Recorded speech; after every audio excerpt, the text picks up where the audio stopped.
Good morning, YouTube. It is your Easter Sunday double feature. 2020. Easter Sunday, 4:12, 9:30 in the morning. As you can tell, things are starting to get a little bit weird. Yep. One of the things I had not necessarily planned on and just kind of thought I would deal with was not being able to get a haircut during the lockdown. But as you can see, that is an awful lot of hair, and it's starting to stick up a lot. Reminds me of that movie, A Year Without a Santa Claus. You know, if you were born in the 80s, maybe early to mid 90s, it was an animated movie. I forget who did it, but they had these two characters, the Heat Miser and was it the Cold Miser? I don't know, one of the two. And they had their hair just sticking straight up. Kind of looked like the Heat Miser a little bit. Anyway, for those that know me, I've only had hair this long maybe one other time, and that was in college. Boom, Bloomsburg. But what do I want to talk about? It's not this gorgeous locks of hair. Nope, but I'm probably going to play with it. It is haircuts. Yes, haircuts. So, haircuts in the general sense, one thing I'm definitely going to implement in our preparedness, stockpile, cachet, as you would, are trimmers. Now, I have a beard trimmer. I use it. It's not all that great. Hey, being interrupted by a dog. Hold on one second. Let's just go say hi to a dog. Hey, Dexter. This is Dexter, aka Sir Flufflepants. He is a woolly Siberian Husky. And this is the Alaskan Malamute puppy, Wolfgang von Wolfelpants. Don't worry, they will have new nicknames for the next video, I'm sure. So, haircuts. Definitely going to get a pair of trimmers. If anybody has any recommendations on a corded trimmer that works really well, let me know. Doesn't have to be barber grade or anything like that, or salon grade, but just something to have at the house. Obviously for emergency situations. The other thing you guys are probably thinking is, holy cow, does he have a big forehead? And yes, you're right, I do have a big forehead. But I do not necessarily have a receding hairline. I've always been this ugly. Yep. Alright. The other thing that I was thinking about when it came to haircuts is I like to follow the market, and I like to do some trading here and there. I'm not going to give you investment advice. I'm not going to give you any advice, ever, in any video I make. No advice. I'm just telling you what I do. So I had made some trades, thinking that gold and silver were probably going to go up. Miners were probably going to go up within a year. It's been a painful ride so far. But it's starting to turn around, I think. Who knows? And I had anticipated the market going down further. Now, unfortunately, I did not get in short the market as soon as I would have liked. My normalcy bias was kicking in. I thought, oh, it's just going to turn around, whatever. So I missed half of the move down. Well, I missed half of it. So I got back in, wrote it down a little bit. And then the market started going back up a little bit. I was like, alright, probably a short-term correction. Whatever. It's going to go back down. And it kept going up. And it kept going up. Uh-oh.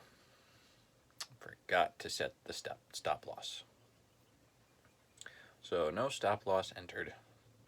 Now I'm sitting on some losses. Or am I? So if you have not heard of this gentleman, his name is Mike Maloney. He owns goldsilver.com. He's a precious metals dealer. Puts out a lot of good information on YouTube, on his free book, on his website. Really, really worth checking out. He was talking the last few days about, the Federal Reserve doing everything that they can to prop up this phony stock market that we have. And it got me to thinking, what if haircuts in the general business world and the stock market are gone for good? Dun, dun, dun. Right? So as a haircut, obviously when somebody makes a bad decision, such as myself, and does not cover their shorts, with a stop loss, it can lead to bigger losses, right? Now, me being a little guy, I have no bailout money coming to me because my stock pick didn't go the way it should. But that's not always the case.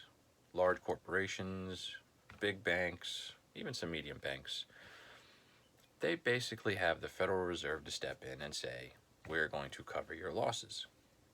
Just like they did in 2008 when they bought all of the mortgage-backed securities, propped up the market, bought a lot of debt, and it helped keep the bubble going, as we shall say. Let the good times roll. Well, they're doing the same thing now. So are haircuts in the market and in business gone for good? If you're big enough and you are deemed systemically important, you can make all the bad decisions you want. You can keep going after those returns with no consequences. So you're not weeding out the inefficiencies. You're not restructuring companies that are barely getting by into more efficient, more productive entities. Because as he points out, and I remembered from college, but I didn't put two and two together, is that a company can file for bankruptcy, Chapter 11 specifically, restructure their debt, give their investors haircuts, say, sorry, you made a bad investment, we're not going to pay you. We're going to restructure, and we're going to come out the other side stronger, better equipped to handle the current environment, and generate some returns. Because once you're debt free, you still have your buildings, you still have your equipment, you still have most of your employees. Yes, it's unfortunate some will get let go. It's just how it happens. But another company comes in and buys all those things. It's just not like they just poof disappear. So if we don't have the capitalist part of the market to weed out the inefficiencies, to reward the winners, punish the losers, what kind of a market do we really have? We have a nationalized market, in a sense. If the Federal Reserve was a government entity, which it's not, it's a private bank. But if it were a national entity, it would be a nationalized economy, or at least stock market. So now the Federal Reserve is buying bonds. They're propping up the bond market. Because if the bond market fails, meaning people aren't willing to lend money to companies, and that liquidity goes away, oh, now we got some issues.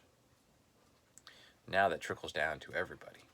Nobody's getting mortgages, nobody's getting credit cards, nobody's getting loans for anything, right? So the Federal Reserve, the private bank that it is, private banksters, gangsters, and fraudsters, are buying bonds. They're probably buying mortgages, just like they did in 2008. They are most likely, in the future, going to be buying ETFs. Not just bond ETFs, which they're already doing. They're probably also going to be buying stock ETFs. Pardon the dogs. go take a look.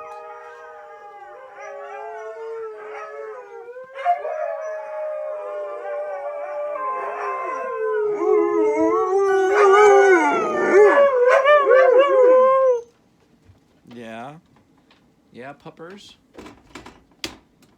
That's Mia Princess Pants.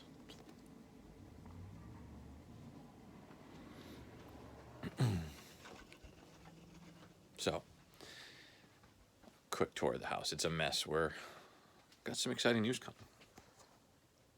Put you back there. All right. Sorry. I apologize for any seasickness you may have encountered. Grab some Go Juice.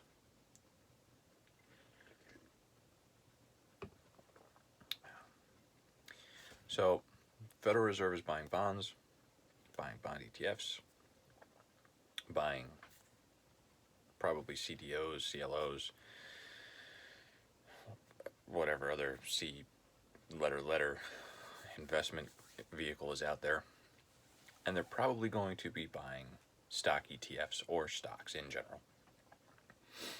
On top of that, you have the U.S. Treasury borrowing money from the Federal Reserve, the private bank of the U.S. government, sending out checks to Americans. Hopefully Americans, hopefully not illegal immigrants, but that's a different topic. For, was it $1,200 in 2 rounds or something like that? And then they've expanded unemployment. They're going to get money for, dependent children, I think under age 18 or something like that. So, getting back to my earlier comment, if this is what's happening, do we actually have a capitalist economy? No. We do not. Part of a capitalist economy is to reward individuals who handled business well and made profits responsibly. The other hand of capitalism is to punish people who took excess risk and did not do well business-wise with their investments and running of the company and managing the company. So if you have all these companies that weren't doing well and we continue to prop them up, and at the same time we're trying to prop up the consumer base, even though a record like 17 million people are out of work or projected to be out of work, do we now have a nationalized economy? In a sense that a private bank owns a significant portion of debt assets. The private bank is going to own a significant portion of mortgages. I think they own millions of mortgages. In a sense, they own millions of pieces of real estate. What happens when they start owning the stock market? And if you guys don't know anything about the Federal Reserve, it is not a government-run entity. It is a private bank owned by the largest banks in the U.S., maybe even the world at this point. They have shareholders. You can go look at it on their webpage. You can find it. And the U.S. government is borrowing money from these private banks, which they allowed to set interest rates and help manage the economy. Isn't it funny that the Federal Reserve was created in 1913, the Federal Reserve Act? That was the first year that U.S. citizens had an income tax to pay for government spending. And then in 1929, we had the Great Depression with the stock market crash.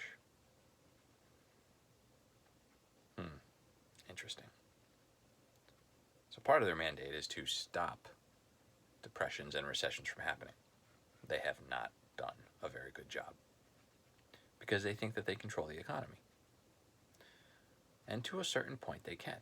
They can influence what things people buy, if people rent versus buy a home with the mortgage rates and things like that. But if we have a pseudo-nationalized economy, no business can fail. Successes and failures cannot be rewarded or penalized. the means of the capitalism's mechanics to bolster productivity, to increase efficiency, and create better, less expensive goods is gone. So, no more haircuts. Not just for yours truly, but for the economy as a whole. I suspect we are going to enter a real deflationary period. And the stock market's probably going to go up in dollars. But in relative terms, like what can those dollars actually buy you? I think the purchasing power of the dollar is going to go down. Could be a good time to buy gold and silver if you can find it and have it shipped. Because if you don't own it, have it in your hands, you don't own it. Oh well. It'll be interesting. Maybe I should have covered my shorts a while ago. Because if the Fed keeps propping up this economy, dumping trillions and trillions and trillions of dollars into the economy through buying assets, the more money that's out there, the more currency that's out there to chase those assets, the higher the asset price. Inflation. Not good for shorting stock. Good for holding long-term stock in dollars. But if the dollar buys you 1% of what it bought you yesterday, does it really matter? Anyway, could be some interesting opportunities. Talk to you guys later. Take care. Bye.